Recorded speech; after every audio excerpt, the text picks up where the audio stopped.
Emily Parker had always felt like an outsider in her middle school. At 12, she was quiet, reserved, and preferred the company of books and animals over gossip and phone screens. She wasn't one of the popular kids, and she didn't try to be.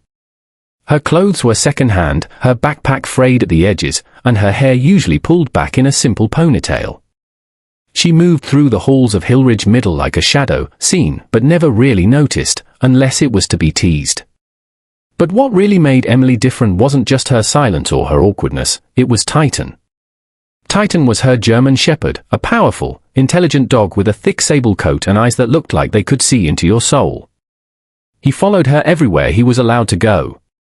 When she walked to school, he walked beside her. When she sat in the park after school, he rested his head in her lap. And every afternoon at exactly 3:15, he waited by the school gate for her to walk out. The other kids joked that he was her bodyguard. They called her Dog Girl, sometimes affectionately, but more often mockingly. She endured the whispers, the laughter, the occasional bark thrown in her direction like a punchline. But she never responded. Emily had learned a long time ago that silence was safer than trying to explain yourself to people who didn't care to understand. It hadn't always been like this. Before her father left, Emily had been more outgoing, more willing to laugh. But everything changed the day he walked out the door with a suitcase and didn't look back. Her mother had tried her best, taking on 2 jobs, sacrificing sleep and comfort to keep food on the table. But something broke in Emily that day. She retreated into herself. That's when Titan entered her life, a rescued dog from the local shelter, shy and wounded in his own way, just like her. Their bond was instant, unspoken, and powerful. He didn't judge her silences. He didn't care that she didn't fit in. With Titan, Emily felt whole. The school talent show was an annual event that lit up the otherwise dull corridors of Hillridge with anticipation and chatter. Posters went up across the school, shouting in bold, colorful letters, "Show us your talent. Sign up by October 1st. Kids were already buzzing with ideas. The popular girls talked about dance routines. Class clowns planned comedy sketches. A couple of musically inclined students whispered about forming a band. Emily walked past the posters every day, pretending not to notice, though her eyes lingered a little longer each time. Part of her, a part she usually kept hidden, imagined what it would be like to step into that spotlight. Just once. She never would have considered it if it hadn't been for a particularly cruel encounter in the cafeteria. Emily had been sitting alone, sketching in her notebook, when a group of kids from her class approached her table. Madison, the queen bee of the school, leaned over and said loudly enough for everyone to hear, "So, Dog Girl, are you going to perform in the talent show? Maybe Titan can bark, 'Twinkle, twinkle, little star.'" Laughter erupted. One boy made exaggerated barking noises. Another pretended to wag an invisible tail. Emily's face turned red, but she said nothing. She simply closed her notebook and walked away. That night, as she sat on her bed with Titan curled beside her, the image of the laughing crowd burned in her mind. She whispered to Titan, "They think we're a joke. They think you're just some dumb dog. But they don't know you like I do. They don't know what we can do." Titan looked up at her with calm, trusting eyes. She placed her hand gently on his head and made a decision that surprised even herself. She was going to sign up for the talent show. And she was going to do it with Titan. The next morning, her hands trembled as she picked up the pen and wrote her name on the sign-up sheet posted outside the school office, "Emily Parker, performance with Titan, German Shepherd." Almost immediately, the whispers started. "She's bringing her dog. Is she serious? What's she going to do, have him roll over?" By lunchtime, the rumors had spread throughout the school. Emily tried to ignore the glances, the snickers, the mocking bark sounds. She focused on her plan. That weekend, Emily and Titan started training in earnest. They didn't have access to professional trainers or fancy equipment, but they had trust, time, and determination. They set up an obstacle course in the backyard using old hula hoops, broomsticks, and cardboard boxes. Emily began teaching Titan a series of commands: blending obedience, agility, and storytelling. It wasn't just about tricks, it was about connection. She wanted their performance to say something, to make people feel something. Their first few practice sessions were rough. Titan knocked over the broomsticks, got distracted by squirrels, and sometimes misread Emily's hand signals. Emily, too, struggled with nerves and self-doubt. There were moments she almost gave up, moments when the laughter at school echoed in her head louder than her own voice. But every time she faltered, Titan was there, steady and patient. He'd nudge her hand with his nose, reminding her that they were in this together. As the days turned into weeks, their act began to take shape. Emily choreographed a routine set to music, a soft, emotional piano piece that built slowly to a crescendo. It would start with Titan lying down as if lifeless, then slowly rising and responding to her movements, symbolizing the way he had helped her rise from her own darkness. She practiced her own steps too, ensuring every motion told part of their story. They weren't just going to perform.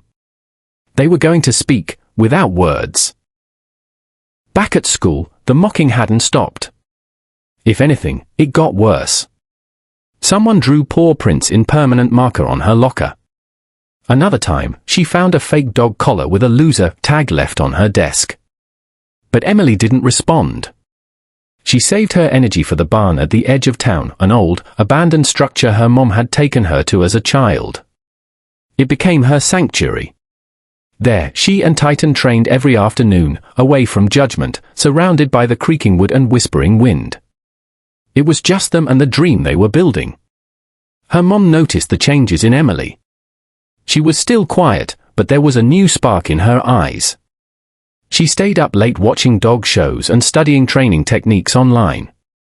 She made lists, drew diagrams, and even sewed a small costume piece for Titan to wear during their finale. Her mother offered to help, but Emily shook her head. "This is something I have to do," she said. "For me. For us." 1 week before the show, disaster struck. Titan injured his paw during a jump, landing awkwardly and yelping in pain. Emily rushed to him, heart pounding. She examined his paw carefully. It wasn't broken, but he would need rest. Panic surged through her.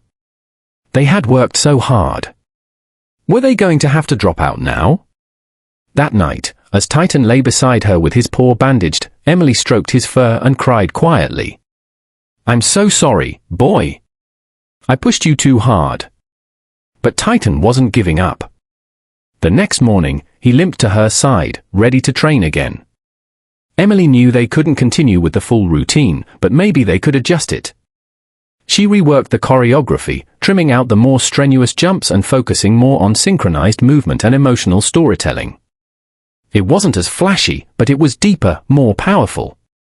The night before the talent show, Emily could barely sleep. Her nerves were raw, her stomach in knots. She lay in bed, eyes wide, listening to Titan's breathing beside her. She replayed the routine in her head over and over, whispering the commands into the darkness. Her mother came in and sat beside her. "You've already won," she said softly. "You stood up for yourself. That's more than most people ever do." Emily nodded, squeezing her mom's hand. The morning of the show, the school was buzzing with excitement. The auditorium was decorated with balloons and glittering streamers. Students and parents filed in, taking their seats. Emily waited backstage with Titan, her heart racing. The other acts went first: dancers, singers, comedians. They were confident and loud, drawing cheers and applause. Emily felt like she couldn't breathe. Finally, the announcer called her name. Next up, Emily Parker and her dog, Titan. There was a pause. Then a few scattered chuckles. Emily stepped onto the stage, Titan walking calmly beside her. The lights were blinding. She couldn't see the audience clearly, but she could hear them. The murmurs, the whispers, the barely contained laughter. She took a deep breath. Then the music began. As the first soft notes of the piano piece floated into the auditorium, the audience fell into an uneasy quiet.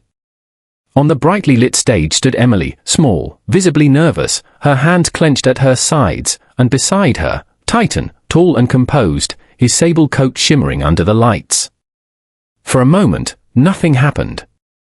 Then, with a subtle movement, Emily raised her hand, and Titan sank to the floor, motionless, as if lifeless.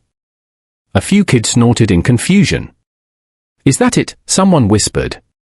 But then, Emily took a single step forward, her hand outstretched. The music swelled slightly, and Titan, as if responding to a distant memory, lifted his head slowly. His movements were deliberate, almost human in their expression. He looked at Emily, and she at him, and with a subtle nod from her, he rose to his feet. The audience was watching now. Not entirely sure what they were seeing, but sensing something deeper was happening.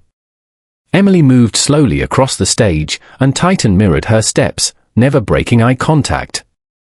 She paused and raised her arms, and he spun in a circle, then bowed low, his snout touching the ground.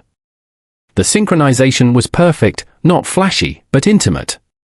Every movement told part of a story, a silent bond unfolding before the eyes of a crowd that had expected to laugh. The routine was designed not just to show tricks, but to convey emotion, their emotion. It told the story of loss and recovery, of isolation and connection. As the music deepened, Emily knelt down and touched her chest with one hand, then extended it outward. Titan walked toward her, placed his paw gently in her palm, and rested his head against her shoulder. The auditorium, once filled with chatter, was now eerily silent. There was no laughter. No whispers. Just the quiet spell of a girl and her dog sharing something sacred. Madison, seated in the second row, had been smirking at the start. But now, her face was unreadable. Around her, even the popular crowd was leaning forward, riveted. They hadn't expected this. No one had. Titan wasn't just performing commands, he was emoting. Responding to Emily like a dance partner, like an actor in a scene. Each motion seemed to say, "I understand you. I'm with you." As the music reached its climax, Emily stood in the center of the stage, trembling but steady. Titan walked around her in a slow circle, then lay down at her feet and looked up with eyes full of trust and love. Emily looked out into the audience, her heart pounding, her breath caught in her throat, and held the moment. Then the final piano chord faded into silence. For a few seconds, there was nothing. Absolute stillness. Emily's eyes darted nervously, afraid she had failed. But then someone, a parent, maybe, began to clap. It was slow, hesitant. Then another joined. Then more. And then the entire auditorium erupted into applause. Loud, stunned, sustained. Emily stood frozen, unsure if it was real. Titan barked once, short and proud, and nudged her leg. She smiled, a real, radiant smile, and bowed, tears threatening her eyes. Backstage, the other performers were wide-eyed. A few gave her nervous nods as she walked past, Titan proudly at her side. The drama teacher, Mr. Reynolds, pulled her aside, his voice thick with emotion. "That was extraordinary. I've never seen anything like it. You didn't just perform. You told a story. You made us feel something." Emily's mom was waiting near the side entrance, her eyes already wet. She wrapped her daughter in a fierce hug. "I am so proud of you," she whispered. "Not just because of what you did, but because of who you are."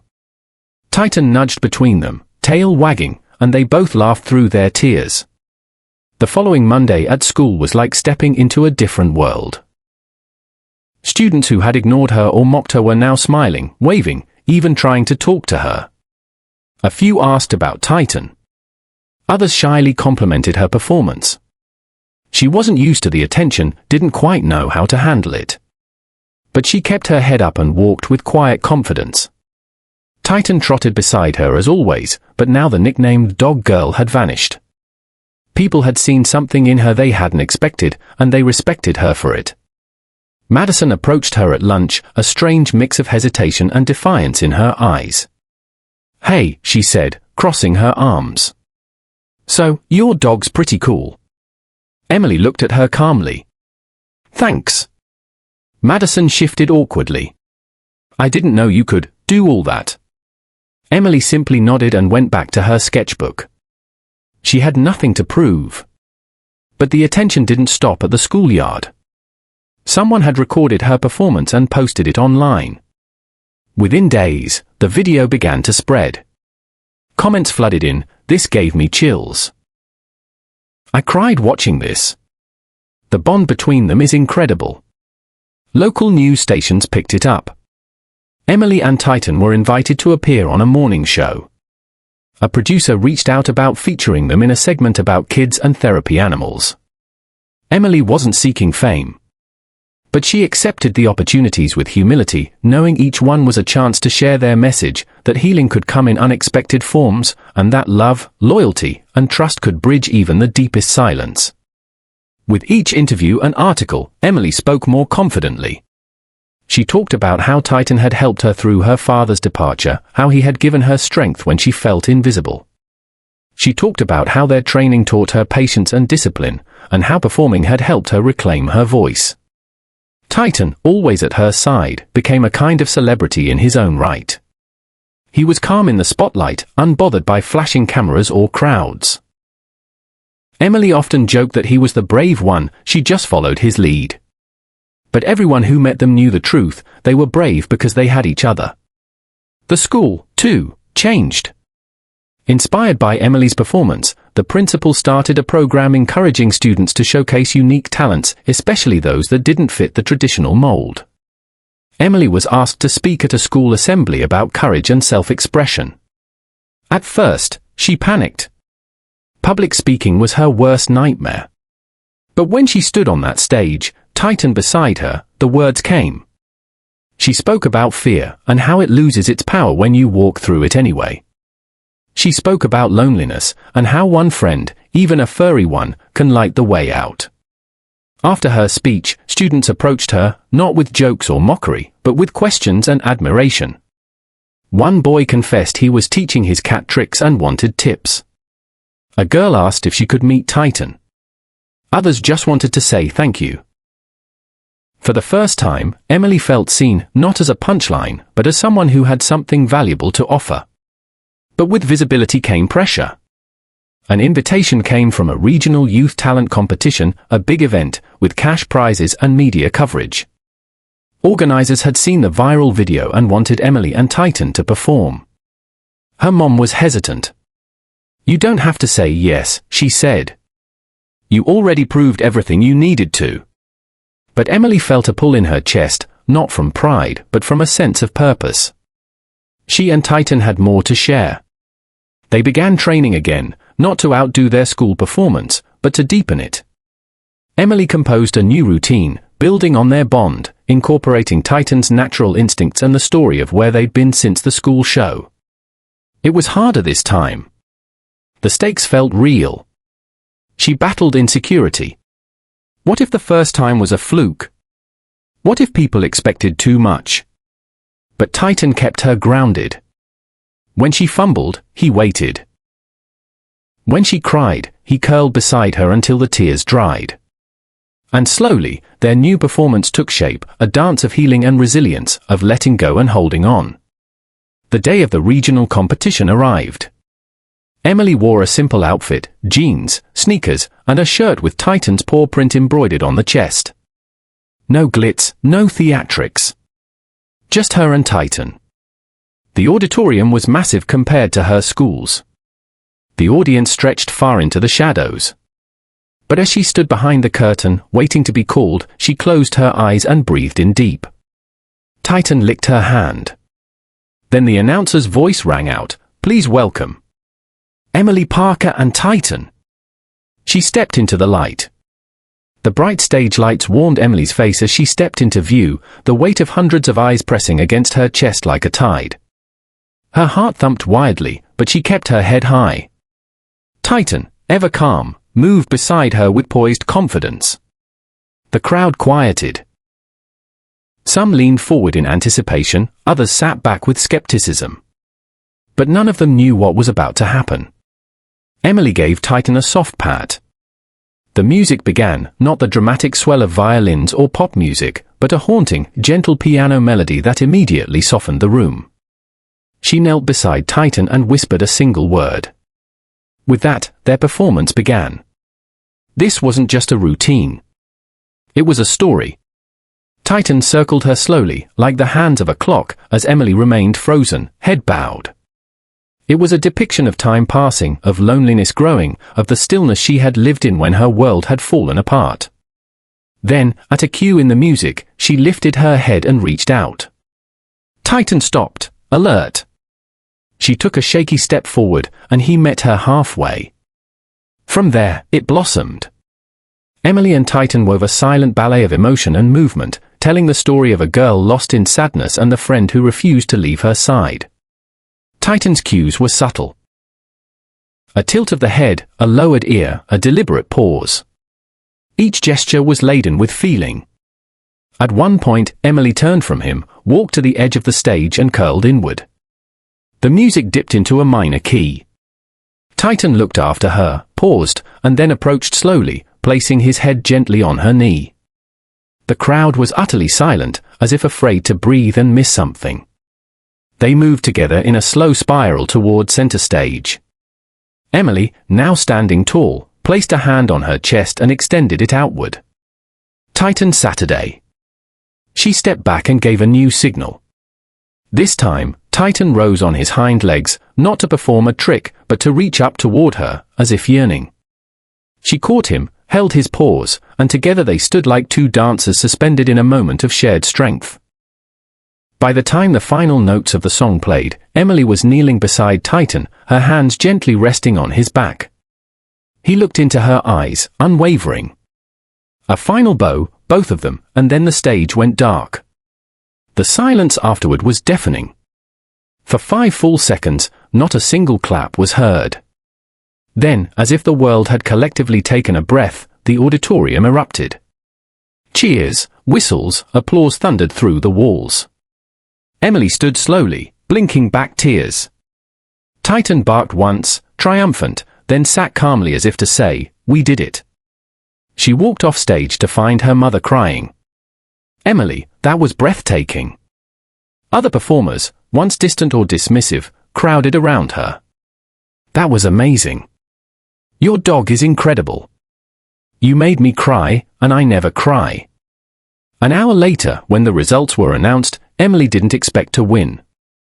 That hadn't been the goal. But when her name was called as the overall champion of the competition, she was stunned.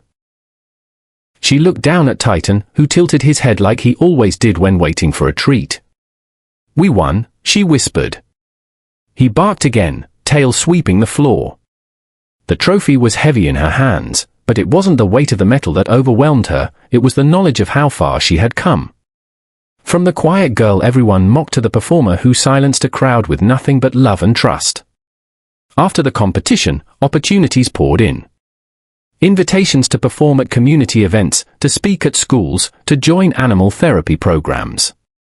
She and Titan were asked to collaborate with a local children's hospital for a special program involving animal-assisted therapy. It wasn't just about shows anymore, it was about helping others feel what she had felt: hope, connection, healing. At the hospital, children lit up when Titan entered the room. He had a way of sensing who needed him most, whether it was a scared little boy hooked up to tubes or a teen girl recovering from surgery.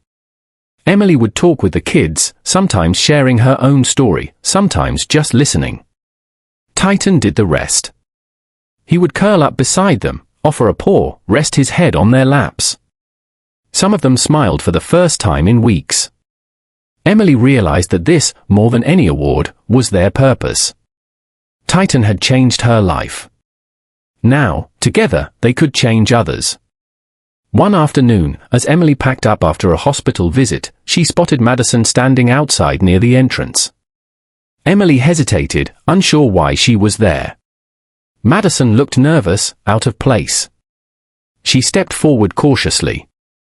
"Hey," she began. "I saw the performance online." Emily nodded. "Okay." "No, I mean, it was really good," Madison added. "You were incredible." Emily studied her for a moment. Thank you. I also. Madison looked down. I wanted to say I'm sorry. For what I said. For how I treated you. It wasn't fair. I didn't understand. But after seeing you and Titan, I get it now. You're brave. Emily's expression softened. Thanks. That means a lot. Madison shifted her weight. If you ever need help with, like, future shows or anything, let me know. Emily smiled, a small, forgiving smile. Maybe I will. Their conversation ended there, but something had changed. Not just between them, but within the school. Emily had become a symbol of resilience, of what could happen when you refuse to let others define your worth. Months passed. The seasons turned. Titan grew a little grayer around the muzzle, but his spirit remained strong. Emily continued performing, speaking, visiting hospitals, and even training other therapy animals. She found her calling in that bond, the magical connection between human and animal that could pierce even the darkest of silences. She wrote a short book, with her mom's help, about her journey. The Girl and the Shepherd. It wasn't meant to be a bestseller, just a quiet story for kids who felt unseen. But it resonated. Schools used it in classrooms. Parents bought it for their children. The message spread, it's okay to be different. It's okay to feel alone. And sometimes, the one who helps you through is the one who doesn't speak at all. Years later, as Emily prepared to leave for college, Titan lay curled on her bed. He was older now, slower, but still alert. She sat beside him, brushing her fingers through his thick fur. I don't know if I could have done any of this without you, she whispered. He looked up at her, eyes still full of that same endless loyalty. He didn't need words.